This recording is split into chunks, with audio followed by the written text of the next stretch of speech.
Fraternité. Message du chapitre 15 du livre Source vive, dicté par l'auteur spirituel Emmanuel et psychographié par le médium Francisco Cândido Xavier.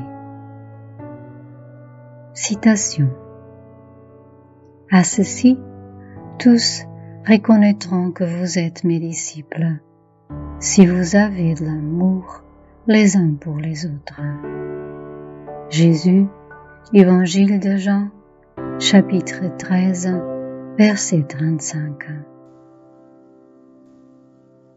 Depuis la victoire de Constantin, qui ouvrit au monde chrétien les portes de l'hégémonie politique, de nombreuses expériences furent réalisées pour démontrer notre condition de disciples de Jésus sur la terre. De célèbres conciles furent organisés.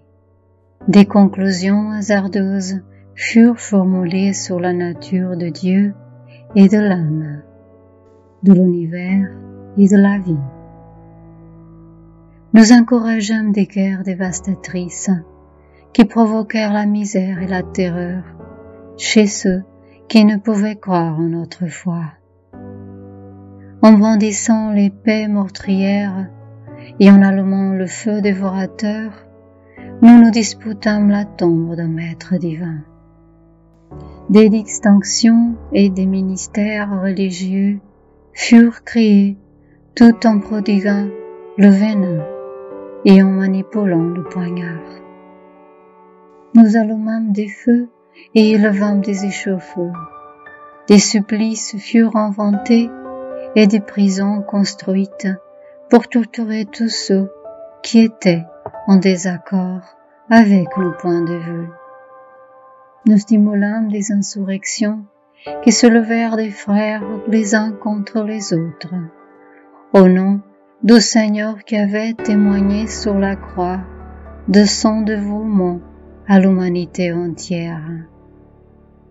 Sous prétexte de louer sa mémoire, nous construisîmes des palais et des basiliques célèbres pour leur splendeur et leur beauté, oubliant que lui, en fait, n'eut pas même une pierre opposée sa tête.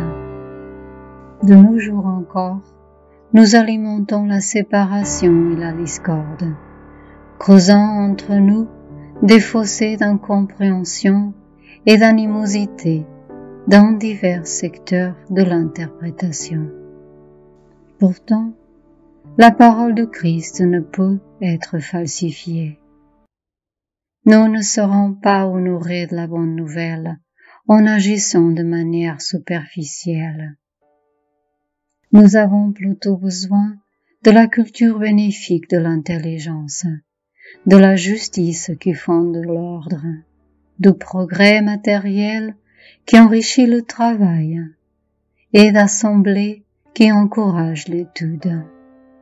Mais, sans la lumière de l'amour, le cheminement humain peut se perdre dans l'ombre. Nous serons admis à l'apprentissage de l'Évangile en cultivant le règne de Dieu qui commence dans la vie intérieure. Dispensons ainsi la fraternité pure et simple autour de nous, en nous soutenant mutuellement. La fraternité qui travaille et aide, comprend et pardonne, entre l'humilité et le service qui assure la victoire du bien. Où que nous soyons, rappelons-nous la parole du Seigneur qui affirma clairement et avec certitude. À ceci, tous reconnaîtront que vous êtes mes disciples, si vous avez de l'amour les uns pour les autres.